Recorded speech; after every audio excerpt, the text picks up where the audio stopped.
हमारा प्रियतम नेता आदरणीय श्री अमित शाह जी का तेलंगाना की इस पवित्र धरती पर स्वागत करता हूं।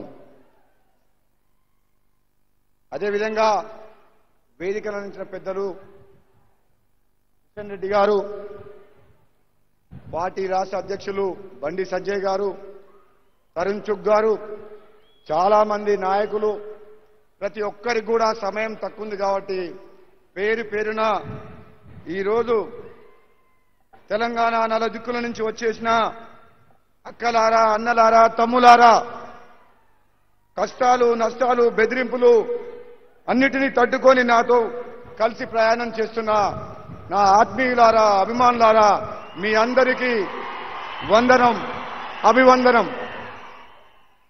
నిజంగా ఈరోజు చరిత్రలో నిలిచిపోయే రోజు. ఎందుకంటే మనం వేసే ఈ అడుగు తెలంగాణ భవిష్యత్తు కోసం, తెలంగాణ ప్రజల ఆత్మగౌరవాన్ని, పౌరుషాన్ని ప్రపంచం ముందుంచడం కోసం 60 ఏళ్లుగా సకల జనుల పోరాటాలు, ఆత్మ బలిదానాలతో ఏర్పడ్డ తెలంగాణ నేడు మోసకారి, దగాకోరు, నయవంచక కుటుంబం చేతిలో బందీగా మారి విలవిలలాడుతుంది. అందుకే నేడు మునుగోడు వేదికగా మరో సమరభేరి శంఖారావం పూర్తించేందుకు ఈ రోజు మన నాయకులు అభినవ సర్దార్ వల్లభాయ్ పటేల్ గారు ఏ విధంగా అంటామో ఈరోజు అమిత్ షా గారు మనకు అటువంటి నాయకుడు మునుగోడు గడ్డ మీద పాదం మోపిండ్రు. అంటే ఈ ధైర్యం, ఈ పోరాటం చేసేందుకు ముందుకొచ్చింది. ఎందుకంటే మన వెనుక అమిత్ షా గారు ఉన్నారు, ధైర్యం చెప్తున్నారు. ఒక కుటుంబంలో చేతిలో చిక్కిన తెలంగాణని, ఒక అరాచక పాలనని అంతమొందించాల్సిన అవసరం ఉంది. ఈ రాష్ట్రంలో ప్రజాస్వామ్యాన్ని నెలకొల్పాల్సిన అవసరం ఉంది అని చెప్పి నొక్కి ఒక్కని చెప్పి నీ వెనకాల మేము ఉన్నాము అని చెప్పారు. అందుకే ధైర్యంగా సోదరులారా, ఈరోజు ఎంతో మంది ఎమ్మెల్యేలు, ఎంపీలు పార్టీలు మారేటప్పుడు ఒక పార్టీలో గెలిచి ఇంకో పార్టీకి కండువాలు మార్చుకుంటున్నారు, నైతిక విలువలు వదిలేస్తున్నారు. కానీ నా తప్పు చేయడం లేదు. ఎంతో మంది ఎన్నో ఆరోపణలు చేస్తున్నా మీద అమ్ముడు పోతున్నామని చెప్తున్నారు. అమ్ముడు పోయే వ్యక్తి ఏ గడ్డ మీద ప్రజలు ఎన్నుకున్నారో అదే గడ్డ నుంచి, అదే ప్రజల సమక్షంలో రాజీనామా ఎందుకు చేసినా, పార్టీ ఎందుకు మారుతున్నా మీకు తెలవాలని అమిత్ షా గారి ఆశీర్వాదంతో ఏ రాజకీయ నాయకుడు తెలంగాణలో ఈ రోజుల్లో పార్టీ మారేటప్పుడు, పదవికి రాజీనామా చేసినప్పుడు తను ఎంచుకున్న సమక్షంలో పార్టీ మారలేదు. నేను మీ అందరి ఆశీర్వాదంతో, మీ మీద నమ్మకంతో, మీ మీద విశ్వాసంతో నేను ఎప్పుడు తప్పు చేయలేదు. నేను అమ్ముడు పోయే వ్యక్తిని కాదు. ఈ ప్రపంచంలో నన్ను కొనే శక్తి పుట్టలేదు, పుట్టబోదు అని కూడా ఈ సందర్భంగా చెప్తున్నా. ఒకవేళ నేను తల దించుకుంటే, తల వంచితే నన్ను ఎన్నుకున్న మునుగోడు ప్రజలకు, కానీ నేను ప్రాణం పోయినా నా మునుగోడు ప్రజలు తలదించుకునే పని నా ప్రాణం పోయినా చేయను అని చెప్పి ఈ సభ ద్వారా మీకు మాటిస్తున్నాను. సోదరులారా, మీ అందరికీ తెలుసు ఈ రాష్ట్రంలో కుటుంబ పాలనకు వ్యతిరేకంగా ప్రజాస్వామ్యాన్ని కాపాడాలని యుద్ధం జరుగుతుంది. ఈ రాష్ట్రంలో వివక్షకు వ్యతిరేకంగా సమానత్వం కావాలని యుద్ధం జరుగుతుంది. ఈ రాష్ట్రంలో అహంకారానికి వ్యతిరేకంగా ఆత్మ గౌరవం కాపాడాలని చెప్పి యుద్ధం జరుగుతుంది. ఇటువంటి సమయంలో యుద్ధం చేయాలన్నా వద్దా మీరు చెప్పండి? చేయాలన్నా? యుద్ధం చేయాలన్నా వద్దా? రాజీనామా ఎందుకు చేసినామన్నారు? నన్ను గెలిపించిన ప్రజలకు న్యాయం చేయనప్పుడు, వాళ్ళు ఎన్నో ఆశలు పెట్టుకొని గెలిపించినప్పుడు 3.5 సంవత్సరాలుగా ప్రజాప్రతినిధిగా, అసెంబ్లీ సాక్షిగా మునుగోడు సమస్యల్ని ప్రతి ఒక్కదాన్ని మాట్లాడినా, కానీ ప్రభుత్వం దిగిరాలేదు. ఎన్నోసార్లు అడిగినా ఈ ముఖ్యమంత్రి అపాయింట్మెంట్ ఇవ్వలేదు. పిసికి వేసారి నన్ను నమ్ముకున్న ప్రజలకు న్యాయం చేయలేక నా పదవి త్యాగానికి ముందుకు వచ్చిన, నా ప్రజల్ని అడిగినా రాజీనామా చేయమంటారా, ఉప ఎన్నిక వస్తే ఫామ్ హౌస్ లో పండుకున్న కేసీఆర్ నిద్రలేసి మునుగోడుకు వస్తాడని చెప్పిన. నేను చెప్పినట్టే నిన్న మునుగోడుకు వచ్చిండా? కేసీఆర్ నిద్ర లేపినవా? కట్టుపొల మండలం ఇచ్చిండా? తెలంగాణ రాష్ట్రంలో 57 ఏళ్లకే పెన్షన్ ఇస్తానని చెప్పి 2018 ఎన్నికల సందర్భంగా చెప్పిన హామీని పెన్షన్లు వస్తున్నాయా? వస్తున్నాయా లేదా? చేయలేక చెప్పండి, వస్తున్నాయా లేదా? మరి కేసీఆర్ నిద్ర లేచింది, ప్రభుత్వం దిగి వచ్చిందా లేదా నా రాజీనామాతోటి? సోదరులారా, నా పదవి ముఖ్యం కాదు. మీకోసం, మీరిచ్చిన ఈ పదవిని మీకోసం త్యాగం చేసిన. రాబోయే రోజుల్లో పార్టీ మారుతున్నాం అంటున్నాం, స్వార్థం కోసం అంటున్నాం. స్వార్థం కోసం పార్టీ మారేవాడు ఉప ఎన్నికలో సిద్ధం, యుద్ధానికి సిద్ధమని ఎవరు చెప్పరు. తప్పు చేసిన వాడు భయపడతాడు, స్వార్థం ఉన్నవాడు ఇంట్లో కూర్చుంటాడు. కానీ నేను తప్పు చేయలేదు, స్వార్థం లేదు. కాబట్టే మళ్ళీ మరోసారి పోరాటానికి ఈ మునుగోడు నేల నుంచి మీ అందరి తరపున యుద్ధానికి సిద్ధమైన యుద్ధం చేద్దామా వద్దా? పార్టీలకు అతీతంగా తెలంగాణ వాదులందరూ ఈ కుటుంబ పాలనకు వ్యతిరేకంగా ప్రజాస్వామ్యాన్ని కాపాడుకుందామా వద్దా? గట్టిగా చెప్పండి, కాపాడుకుందామా వద్దా?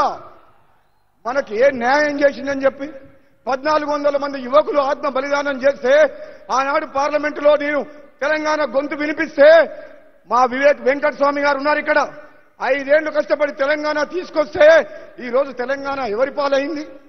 ఎవరు బాగుపడ్డారు? మనకు ఇండ్లు వచ్చినాయా? గ్రామాల ఇండ్లు కట్టించిందా? మన పిల్లలకు ఉద్యోగాలు వచ్చినాయా? మరి ఏమొచ్చిందని చెప్పి ఆనాడు కేసీఆర్ చెప్పిన మాటలు ఎక్కడ పోయినాయి? ఎవరి కోసం వచ్చింది తెలంగాణ? అన్నిటికంటే ముఖ్యం సోదరులారా, తెలంగాణ ప్రజలు ఆకలినైనా చంపుకుంటారు కానీ ఆత్మగౌరవాన్ని వదులుకోరు. మన 60 ఏళ్ల పోరాటం జరిగింది ఆత్మ బలిదానాల కోసమే. అదే ఆత్మగౌరవాన్ని కొందరు వ్యక్తులు కేసీఆర్ కాళ్ళ కాడ పెడుతున్నారు. మరి ఆ కుటుంబాన్ని గద్ద దింపాల్సిన అవసరం ఉందా లేదా? ఉందా లేదా? మరి ఈ పోరాటంలో, ఈ పోరాటం, ఈ ఎన్నిక, ఈ ఉప ఎన్నిక ఒక వ్యక్తి కోసం వచ్చింది కాదు, ఒక పదవి కోసం కాదు, ఒక పార్టీ కోసం కాదు. తెలంగాణ రాష్ట్ర భవిష్యత్తు కోసం, తెలంగాణ ప్రజల ఆత్మ గౌరవం కోసం వచ్చిన ఎన్నిక. అవునా కాదా?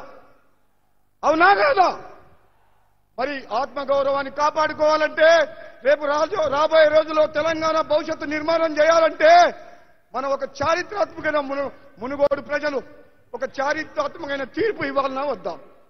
పార్టీలకు అతీతంగా కేసీఆర్ ని ఓడించాలంటే, టీఆర్ఎస్ పార్టీని బొందబెట్టాలంటే మునుగోడు ప్రజలందరూ ఏకం కావాలి.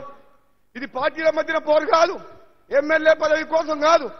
కేసీఆర్ కుటుంబానికి, మునుగోడు ప్రజలకు, తెలంగాణ ప్రజలకు జరుగుతున్న ధర్మ యుద్ధం.